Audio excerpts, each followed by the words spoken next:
And the vision of all this has become to you like the words of a book that is sealed.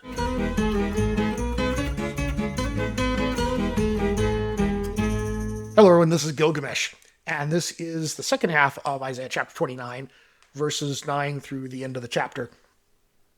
We continue here with the idea that we left Jerusalem was under siege from enemies, and we were told that those enemies would vanish like a dream. We also were told that Jerusalem, should it fall, would speak from the ground like a ghost. And so we're going to continue that here with verse 9. We start here with this very interesting expression: astonish yourselves and be astonished. Blind yourselves and be blind. Be drunk, but not with wine. Stagger, but not with beer. For the Lord has poured out upon you a spirit of deep sleep, and has closed your eyes, the prophets, and covered your heads, the seers. So we start here with this word astonish. It's maybe not the right translation here. It's possible this word might mean to delay. We're not entirely clear what its meaning is, but astonish was the best sounding one of the choices. I think that the word below it here for blind relates to the final line, or the next to final line here of closed your eyes. Therefore, this word for astonish might relate to the covered your heads, making this a bit of a chiastic structure, but I'm not completely positive on that. It's just an idea right now. But still, the word for astonish here is a fun verbal form that Isaiah likes to use called a heat palpel. This verb, to blind yourselves, is also a heat palpel, but it's even fancier because it uses what's called metathesis, which is because it starts with the letter shin. When certain verbs start with an S sound and have a T put next to them, the T and the S swap places, and so you get this S before T sound that's kind of distinctive here. Would you have metathesis, and it happens a lot in the various heat inflections.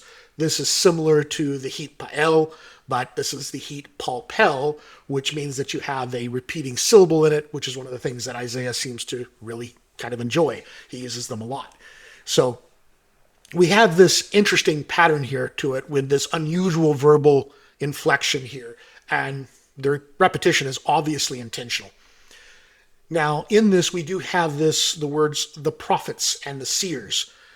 Generally, most people consider this as what's called a gloss, which means it is probably something that was added by a later editor to explain the meaning of the verse, to make it clear to everybody what Isaiah is talking about, that it perhaps was understood well at his time, but in later generations, they weren't sure what he meant by that you have, closed your eyes and covered your heads, that he's talking about the loss of prophets and seers.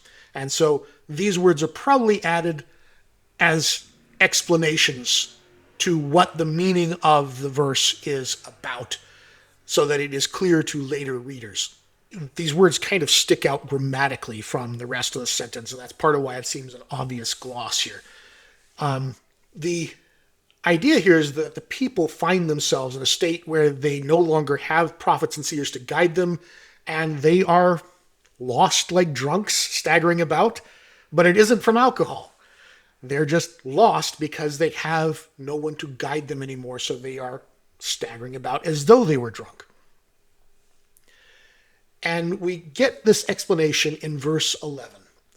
And the vision of all this has become to you like the words of a book that is sealed. Okay, so now we get to the really interesting things. The words of a book that is sealed. Some interpreters propose that this is the scroll of Isaiah's own prophecies. In any case, the book that is sealed is also such that it can't be read very easily. This word for sealed is the same word that was used back in Isaiah chapter 8, verse 16, to refer to the testimony that Isaiah wrote down and sealed. So we now have an explanation for the ghosts from the past who would speak to them. This book, if it is Isaiah's own sealed words, which he placed with his disciples, then perhaps it was not to come forward until after his lifetime, after Jerusalem fell. If that's the case, then that is a book that is sealed, that is going to come forward and speak low from the ground as though it were a ghost from the past, coming to give you words from the past, words of prophecy. This all fits very nicely. I've said many times that writing is a fabulous technology. It is the only form of necromancy that actually works. It is the way the dead speak to the living in future generations. And this was not lost on Isaiah. That is precisely the imagery he is using here. The sealed book's going to come forward and is going to tell about those who were at Jerusalem before it fell, that should it fall, these words will come forward and they will speak from the dust. And perhaps they are the words that Isaiah himself wrote down and sealed among his disciples that, in my opinion, likely make up what is now known as Deutero-Isaiah, which happens from chapter 40 on through, I would say through the end of the book, but at least through chapter 54. But if that's the case, then this would be the second half of Isaiah, would be this sealed words that come forward. And we're about to get to that, so that would make sense that we're talking about that now. But it could be these sealed words from Isaiah. It could also possibly be some other thing that he's talking about here, but it will be words from those at Jerusalem from before it fell that will come from the dust and speak to people. And what's going to happen with this book? When men give it to one who can read, saying, "Read this," he says, "I cannot, for it is sealed." And when they give the book to one who cannot read, saying, "Read this," he says, "I can't read." Okay, so the "I cannot read" here literally means I don't know books. And so we could read this literally as a knower of books, or maybe one who's book learned. So the one who can't read is one who's not book learned. The sense here, though, is that when the book comes forward, there's no one who can actually read it. Why can't the learned just break the seal? Something puts him in a position that he's no better than the illiterate person who can't read at all. It's not clear at all why the seal can't just be broken by a learned person. And so some have suggested that the seal is that the book itself is written in such a way that it is difficult to interpret. That would fit with Isaiah. So maybe that's what's going on here, is that the learned person can't make heads or tails out of it because there's something that he's missing, some key to its interpretation he doesn't have.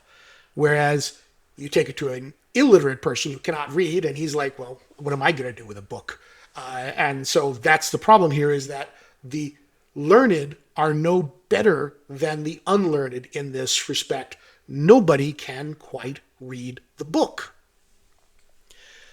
And the master said, "Because this people draw near with their mouth and honor me with their lips, while their hearts are far from me, and their fear of me is a commandment of men they learned." Now, this is interesting. You have the idea of people drawing near to the master, to God himself here, to bring their mouth and their lips close to God, but they're somehow doing so without also pressing their heart against him. And how would you do that? That seems like that kind of goes together. But somehow they have found a way to bring their mouth and their lips up to God's ear, but they have not pressed their heart against his. And this is meaning that they seem to be lacking any sense of true awe in their religion. It has become performative. They're being taught something by men that they have learned and they are rehearsing. And so as they do these things, they are performing a public show, if you will, about their devotion, but their heart hasn't actually come closer to God. And so we live in a time here that Isaiah is describing where there are no prophets, there are no seers. People are performatively religious, but they no longer have the sense of awe. Their hearts are not moved by religion. And that is the problem here. And this book that is sealed is coming forward to these people, and the really learned people are not in a better position than those who are unlearned. Going to verse 14 here. Therefore here am I, once again, to make a wonder of this people, a wondrous working and a wonder, and shall perish the wisdom of their wise, and the discernment of their discerning shall be hidden. So it has a lovely chiasm at the end there, talking about what we just said here, that the wisdom of the wise and those that are really great thinkers, the discernment of the discerning, these are going to fail them. That formal education and wisdom are not what's going to bring this about. And he directs the attention to himself here with, therefore here am I. This whole of the master saying, look at me. Look at what I'm doing. I am once again going to make a wonder of this people. So this is going to involve his covenant people here, and he's going to make them once again into a wonder in front of everyone, that he's going to perform some wondrous working. I love the King James version of this. I believe it's a marvelous work and a wonder that he's going to perform with his covenant people. And it's going to take the wisdom of the wise and the thinking of the thinkers, the discernment of the discerning, and it's going to make them no longer relevant. That's not what's going to actually bring about this change. And it seems that this is going to be something that's going to reverse the world order.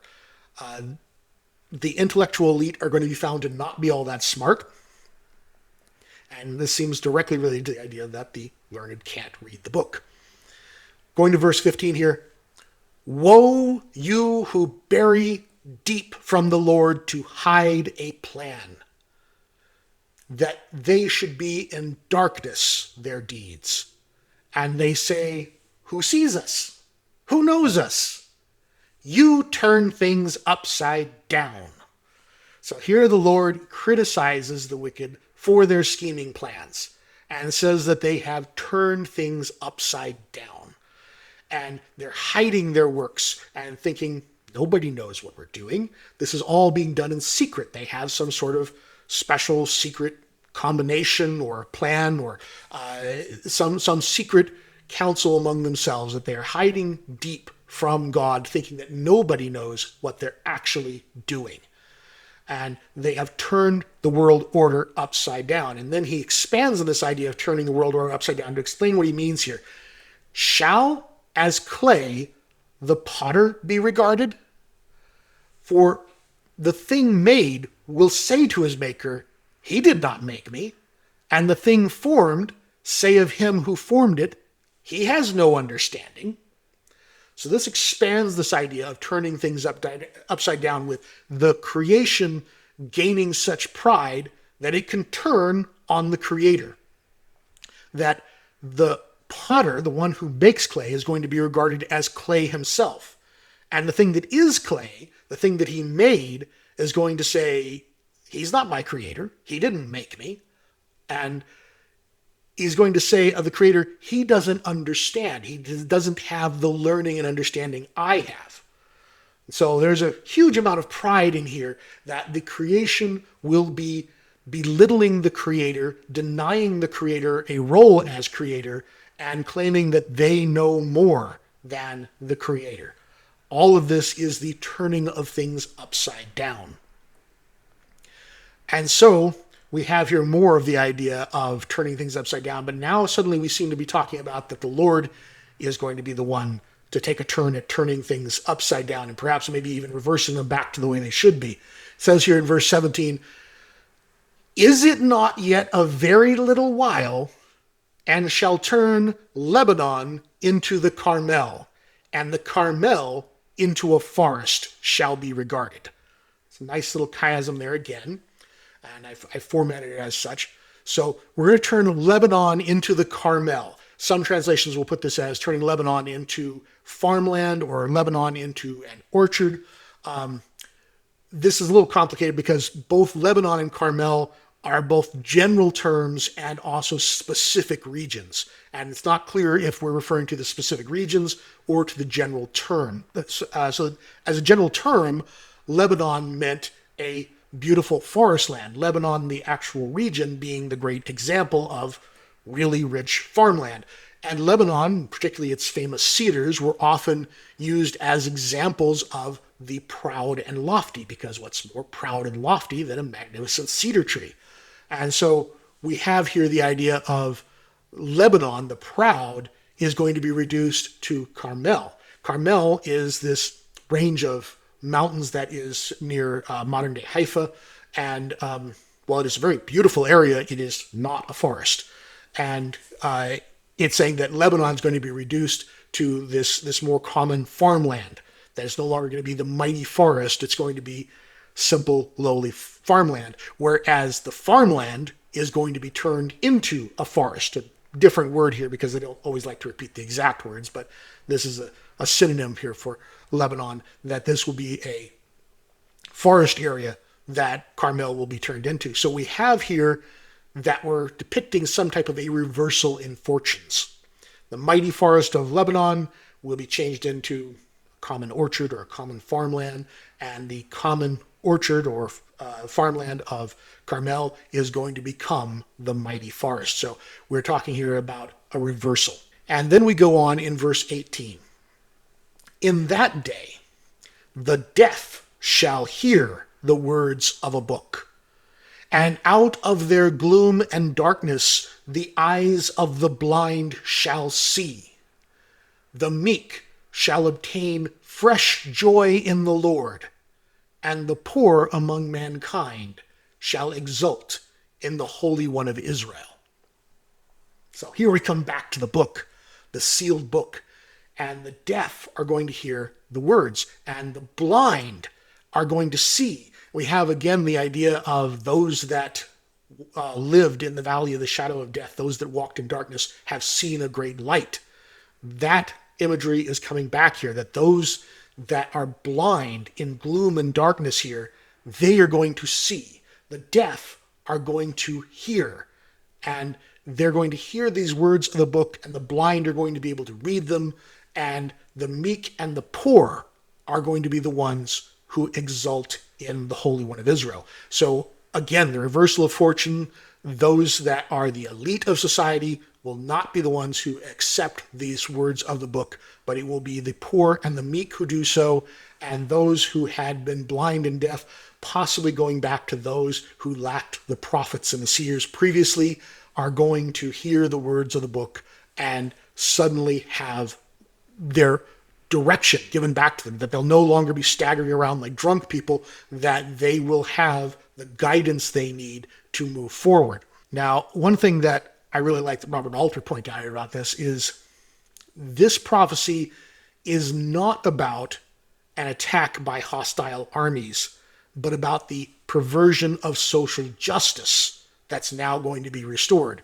So this doesn't sound, in this portion of the prophecy, of talking about some type of a army attacking. It talks about that the Lord's restoral here is about the restoring of true justice. And as that happens, that's what makes the deaf hear and the blind see, and those who have suffered to find joy. And this is all tied to this sealed book coming forth. Going to verse 20. For the ruthless are nothing, and the scoffer cease. And all who watch to do evil shall be cut off, who by a word make a man an offender, and lay a snare for him who arbitrates in the gate. And they thrust away into chaos the righteous. We have another mention of the ruthless and the scoffers here that we had previously, and we follow it with 3 strong lines about re-establishing justice. It seems that they had developed a legal system where the rich and the powerful could not be held accountable, and the innocent were found guilty. It seems that they would put out condemning words against the innocent without any evidence, and that they would attack the judges, and they sent the innocent away into terrifying places. Gee, that must have been difficult. I can't imagine what that was like. But that's the society that they had, and this justice was wrong, that those that watch to do evil to do those things. And three things they had there is they make a man an offender for a word, that just out of no evidence, just by a word, they make a man into a criminal. They lay a snare for the judges, the ones who arbitrate in the gate, and they thrust away the righteous into chaos. The righteous here, especially in a legal context, is another word for those who are innocent of the crime. So those who would normally be found not guilty, they are thrusting them away into chaos. And so those are the three things they bring out here that they are doing wrong. And this is what Isaiah is saying has to stop, that those that are doing those things must be cut off. And we go to verse 22. Therefore, thus saith the Lord, the God of the house of Jacob, who ransomed Abraham. Now, I will pause here just for a moment. The traditional text has vowels that read, therefore, thus saith the Lord to the house of Jacob. But that's almost certainly wrong. The word for God, which is El, and the preposition to, which is also El, appear identical except for the vowels that were added much, much later. And so the Masoretes chose to vowel this as a preposition, the word to, thus saith the Lord to the house of Israel, and that's not what it should be here. Almost everybody agrees that this should be the word El, meaning God, because it just fits much better. It's a bunch of positive phrases here for God. Therefore, thus saith the Lord, the God of the house of Jacob, who ransomed Abraham. So two different titles there for the Lord, following the word Lord. And he says, Jacob shall no more be ashamed. No more shall his face grow pale. For when he sees his children, the work of my hands in his midst, they will sanctify my name, that they may sanctify the Holy One of Jacob, and the God of Israel will stand in awe of. So we end it here with this chiasm here. It is noteworthy that the prophet conceives of hallowing God's name, again, not as a cultic act, but as a restitution of social justice. Jacob's face no longer turns pale with shame because his society is no longer something to be ashamed of. And this is the true sanctification of God's name. The totality of this argument goes on to the next verse here, that the people who have been blind and those who have not had the thinking power or the discernment, those who have not been the elite of society, they're going to be the ones who see the difference between right and wrong and will come to their senses and restore this order. And it's not a cultic restoration. It is not a ordinance in a temple or some type of religious offering that happens. It is a restoration of the right justice of society, and that is what causes Jacob to no longer turn pale and be ashamed of his children, is that they are now leading a just society. And we come here, verse 24, and those who stagger in spirit may know understanding, and murmurers will learn instruction. So, remarkable idea here that in the end, Jacob is able to bring back all his wayward children. This book that is to come forward will speak to them from the dust, from a people who perished with Zion back in the past. And when it comes forward, it will reverse the entire world order and restore what was lost when the prophets and the seers failed them. So, fascinating verse here, possibly talking about the importance of the second half of Isaiah with his message of consolation and peace that we're going to get into in a few chapters. But this sealed book will come forward and it's going to reverse everything. And it's not going to be the learned and the elite that benefit from it, but the poor and the humble. And it will speak to us as though it were a ghost from the past. Anyway, I leave that with you. Please like and subscribe, and I will see you in the next chapter. Shalom.